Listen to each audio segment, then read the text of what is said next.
क्या आपका AC on करते ही आवाज़ आना शुरू हो जाती है, तो ये वीडियो आपके लिए बहुत फ़ायदेमंद होने वाली है। ये हमारे पास स्विफ्ट गाड़ी आई है और इस गाड़ी का जो कंप्रेसर है वो आवाज़ कर रहा है,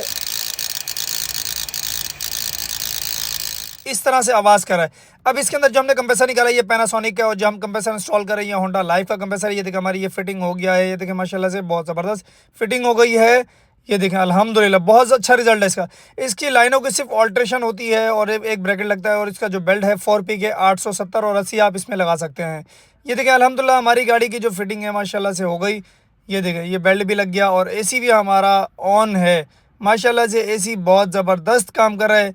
ये देखें, अगर आप चाहते हैं आपकी गाड़ी का कंप्रेसर दोबारा ख़राब ना हो तो अपनी गाड़ी में होंडा लाइफ कंप्रेसर लगाएं, इसके अलावा कोई भी कंप्रेसर नहीं लगाएं। बहुत ज़बरदस्त कूलिंग हो रही है। ये देखें बहुत ही वीआईपी, बहुत ही वीआईपी। ये देखें, जिस भाई ने हमसे काम करना है गूगल पे जाकर सर्च करें MS ऑटोज़, आपको लोकेशन और व्हाट्सअप नंबर हमारा मिल जाएगा।